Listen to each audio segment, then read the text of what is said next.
Hanami? Gone. Gone? He's doing it. He's actually doing it.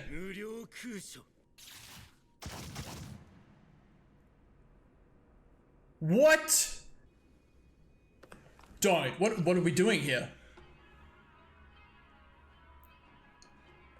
Welcome back to another Jujutsu Kaisen video. Today I'm watching Season 2, Episode 10. What a situation we find ourselves in, and I really hope I am understanding it. Has this just not been Geto this whole time? Like, I just need more answers on this. Is Gojo really sealed? It's just, I didn't think we'd be here, right? Like, we got introduced to the idea of this plan back in Season 1 with the prison realm and whatnot, and now we're just here.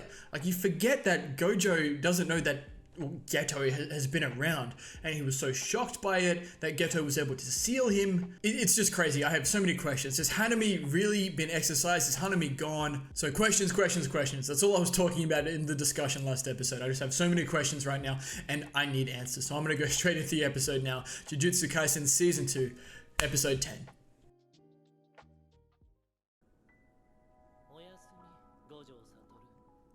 Dude, this track.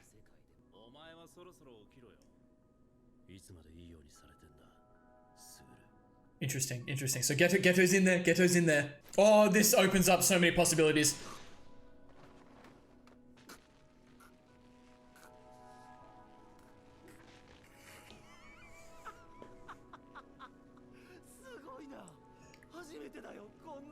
Geto's fighting back.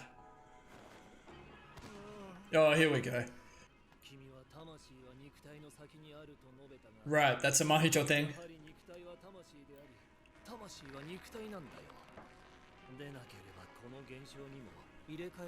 That's wild.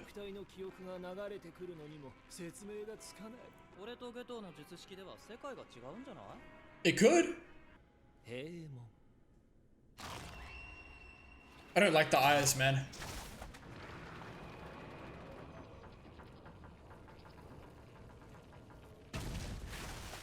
So this has really happened.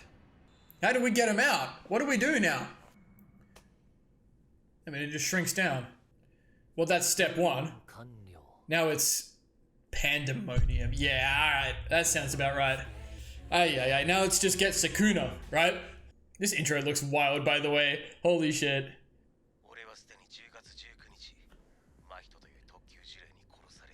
Wait, he was killed?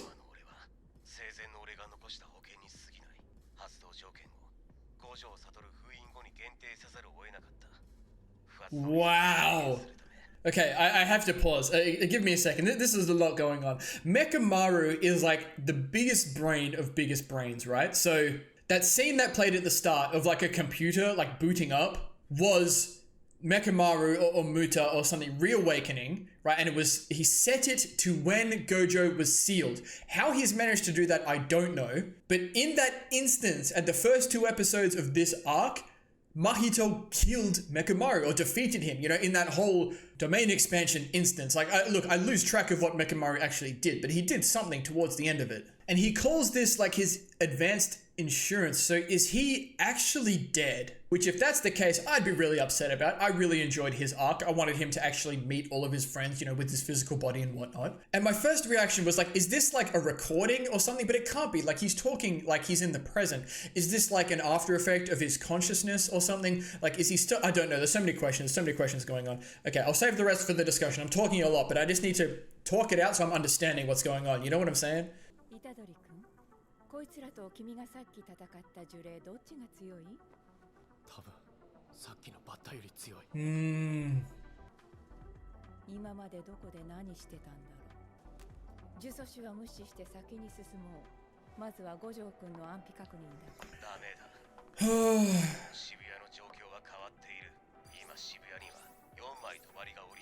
What? Okay.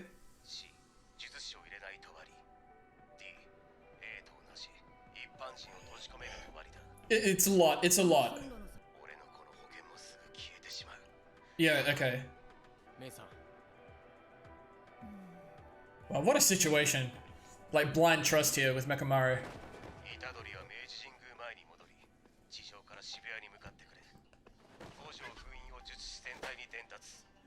Alright, regroup. Okay, this pleases me. Well, let's go, May.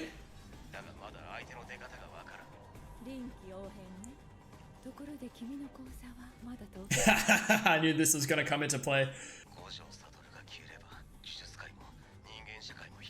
That's facts.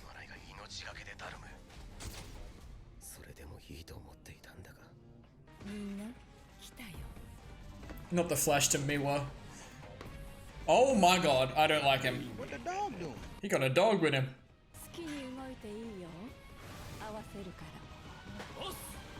Wuss.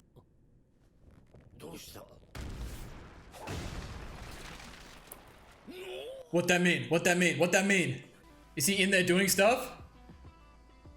The eyes are crying? The blue eyes. Look, he's just chilling. Megumi, Nobara. It'll all work out. So look at this guy Gojo, man. He's just chilling. He's got trust in everyone. Let's go. Nanami.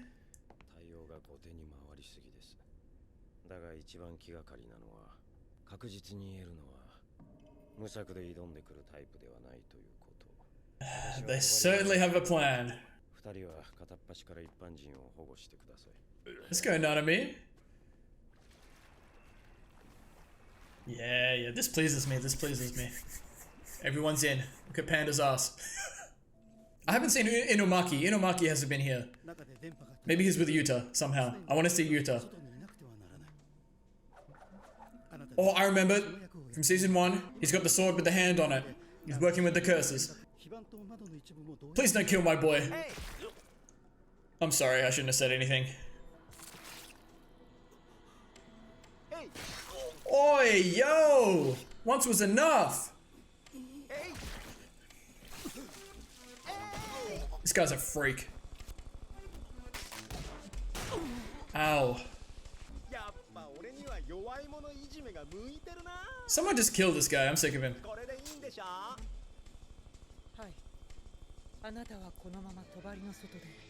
Who is this? There's a lot of information. It's infinite, right? I wonder if that's the case. Uh-oh, he's looking. Could see that there's a little Mekamaru thing. Oh, is he gonna recognize the design? Okay, good. Because he's Gojo. Yeah, Ijichi might be dead, my guy.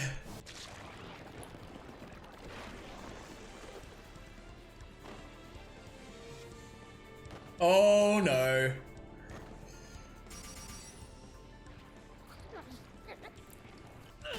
Yes, sir. Here we go. Get involved. He gonna protect the people. We know that about Yuji. Ooh, bing, bing, bing.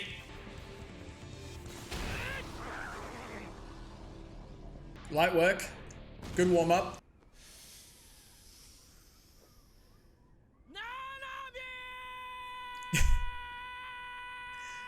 I've seen this on social media. It's been hard to avoid it. But it's the first time I've heard it. That boy's searching.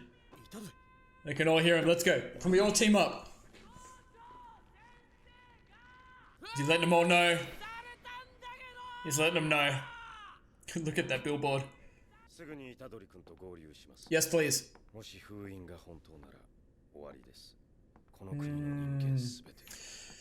It's that big of a deal, man. It really is.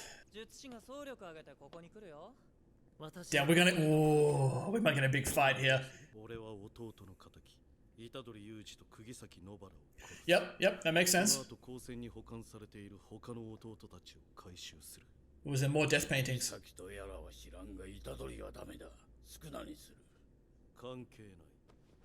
Ooh, uh-oh.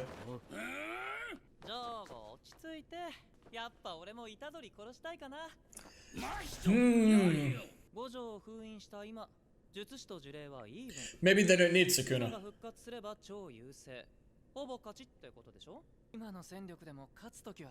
Yeah, it's a possibility. 100年後の荒野で笑うのはわしである必要はない。呪いが人として立っていればそれでいい。少なは味方ではない。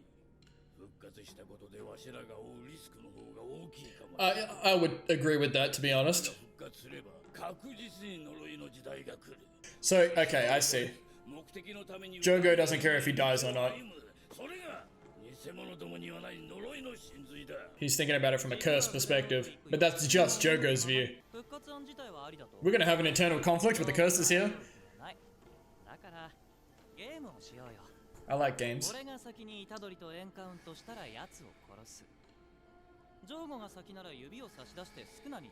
That's fun.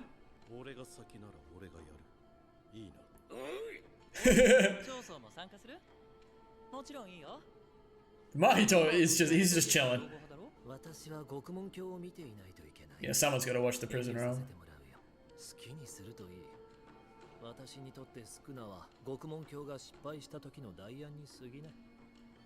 Right. I find myself like almost getting invested in what the curses are doing, right? This is really good writing. It's hard not to get attached to some of the curses, I won't lie. They're obviously demons. Jesus Christ. It's those two.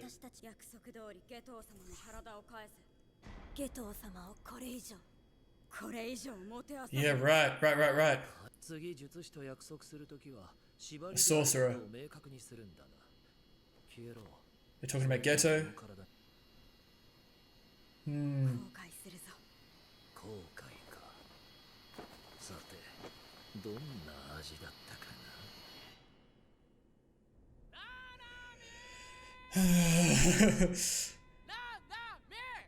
Nah, me.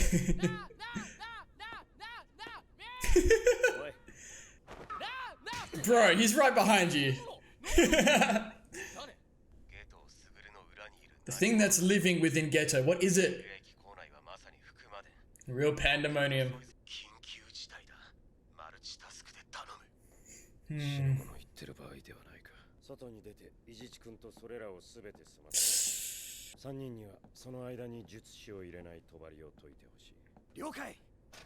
Okay.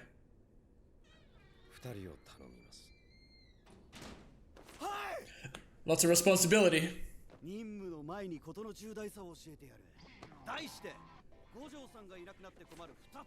Talk to me then.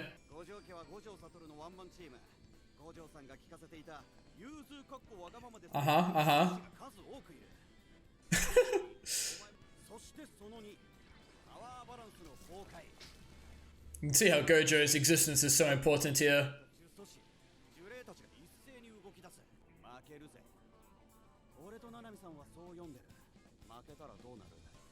Makes sense.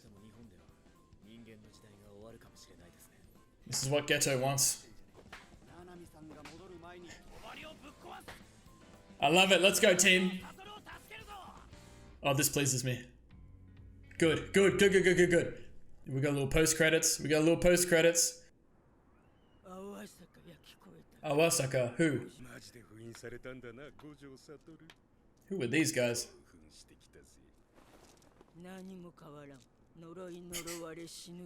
What an assortment of people. Interesting.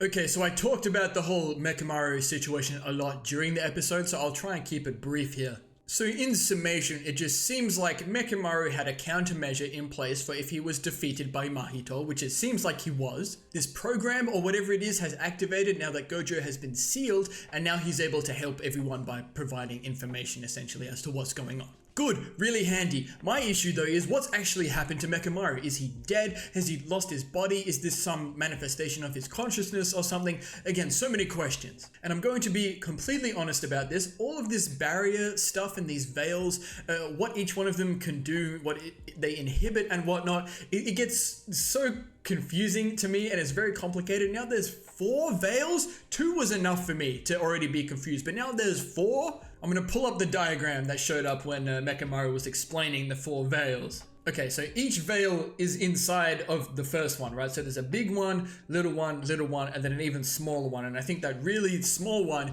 is the one where, Gojo is sealed and the curses are now, deciding what they're going to do. Okay, so I believe Mechamaru describes Veil A as the smallest one, right in the middle, trapping the common people inside, right? So all those people that were in the station with Gojo during all that fight. And now Veil B, which I don't know, I imagine it wasn't there from the start, but now that Gojo has entered the area, I imagine they've put this one up. And this one is trapping Gojo inside. So there's that little veil trapping the people inside, and then a slightly bigger one around that's trapping Gojo inside. The next one above that is preventing sorcerers from entering. So sorcerers can't enter that specific area. And then the one above that is the massive one, once again trapping all of the common people inside, and that's the massive one that you can see over Shibuya. So okay, I think I'm understanding that now that I've talked about it out loud, which is good. And they're talking about, so Mei and Yuji can't go to Gojo because they're blocked by Veil C, which is the one that blocks sorcerers from going through. And that's why they go back up to the surface to meet up with everyone else who's come into Veil D, which is the big massive one, which they can move freely through. But the crux of this, I guess, was to get everyone to try and team up, right? Look, if Gojo is sealed off, we are screwed, right? Gojo is holding all of this together. He is the reason all these curses don't act up. He is the strongest being that exists. And Nanami says it as well, if Gojo is sealed off, then we've lost. And even whilst inside the prison realm, Gojo is doing his thing. Like, he's not making it easy. And it seems like the prison realm is having a difficult time processing all the information that is Gojo, and it's taking a lot of time. And it might be infinite, we know how Gojo is with his infinity situation. But it looks crazy inside the prison realm. Like, Gojo's just in there chilling, and he's so nonchalant about everything. He's like, damn, I screwed up. Oh well, it'll work out. Everyone will be fine. It's just so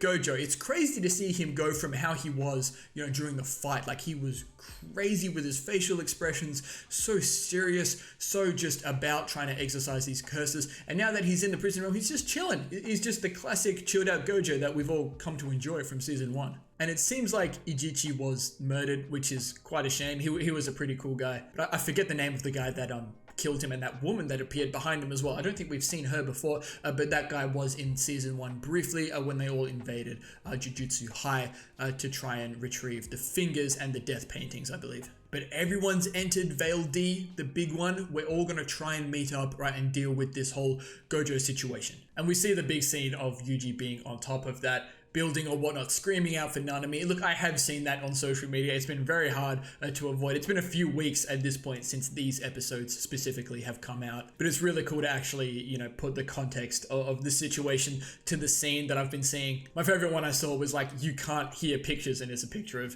Yuji screaming out Nanami's name. So it's cool to finally see all this come together. And I love the curses conversation down underneath. They can't leave Gojo unattended, even though he's in the prison realm. So Geto is like, look, I'm going to stay and look after this. And Mahito, Jogo, and Chizo all have different opinions on what they want to do about Yuji. So Chizo, being one of the death painting brothers, wants revenge on Nobara and Yuji for what they did to the other 2 brothers. Completely understandable. So he wants to go and kill those 2. Mahito's like, you know what? I want to kill Yuji as well. They've had, experience fighting as well. So it seems like that's kind of getting set up. We might get some Mahito versus Yuji again, which I'm here for. But Jogo's like, no, we need to remember that we need Yuji for Sukuna. And it's really interesting. You get such an insight into Jogo's actual character, what he's thinking about here. He's very selfless, it seems. He's not thinking about himself. He's just thinking about curses, existing in the world, over humans in general. He doesn't need to be the one there. He just needs curses to be the things that are existing. Which is really interesting because he looks at the situation like, if we release Sukuna, then it's pretty much guaranteed that the Age of Curses will be upon us. But everyone else have different feelings about this, right? Perhaps maybe Mahito wants to be there and see all of this. So he's like, if we release Sukuna, that could be bad for us as well. Which is super interesting, right? Because Mahito understands that, they don't need Sukuna. They've sealed off Gojo. Perhaps they can accomplish what they want to, without needing to get Sukuna on their side. But Jogo, being selfless, he's just thinking about the situation. We release Sukuna, it's guaranteed. So that conflict is really interesting. And I love that they kind of get to do what they want. It's not like Geto's not in charge. He's just like, look, I'm just going to watch after Gojo. You'll go do what you want. And Mahito turns it into a game. He's like, if I get to Yuji first, I'm going to kill him. Jogo, if you get to him first, then you can, turn him into Sukuna, give him the fingers, do whatever you need to do. And Chizo's in on it as well. He's like, if I get to Yuji first, can I kill him too? And Mahito's like, yeah, go for it. Go! And it's like a game. And like I was saying during the episode, it's hard not to get invested into the storyline of the curses here. Like, it's like, if anyone's seen My Hero Academia, it's like the whole My Villain Academia segment that happens. You get lots of time spent with the villains and whatnot, but it's really interesting. And like I was saying, I was pretty sad that Hanami was dead, even though Hanami was a curse, done a lot of really bad things, was a cool character. I wanted to see what Hanami's domain expansion looked like, but it's really interesting. It's a very well written segment here to do with all of the curses. And I love the way this ends off here with Nanami giving Ino a bunch of responsibility, to do with looking after Megumi and Yuji. And Nanami's very understanding of the situation, right? If Gojo is sealed, we're in some trouble. He's like, so I've got to do this stuff. He said there are some things that only a first grade can deal with. He's going to go outside and deal with that. And he says to Ino, Yuji, and Megumi, I need you guys to find a way to deal with the barrier, keeping sorcerers out. That's the only way we're going to get into down where Gojo is and the curses. And Ino explains to us the importance of Gojo's existence in the world. The Gojo clan is pretty much being held up by Gojo by himself, right? All these curses and everything are kept at bay because Gojo exists. It's like the stuff I was talking about earlier. And the crux of all of it is, the age of humans would be over, at least in Japan. So it's up to these three at least to get this veil down. I love shots like this. They all dap up, they're ready to go. I'm here for it. Cool team up. I love Yuji and Megumi together always, and Ino as well, kind of representing Nanami in this instance. But another great episode. I'm really enjoying this arc. There's a lot of mystery about like what's going on with Geto, what's going on with Mekamaru, is Gojo okay, or all the other characters, what's going on. This is exactly where I love to be, but I'm going to leave this one here. Thank you all so much for watching. If you enjoyed the video, please like and subscribe to the channel if you want to see more content like this. And as always, please continue leaving your comments and feedback down below. I always appreciate it. And we'll see you all in the next episode of Jujutsu Kaisen.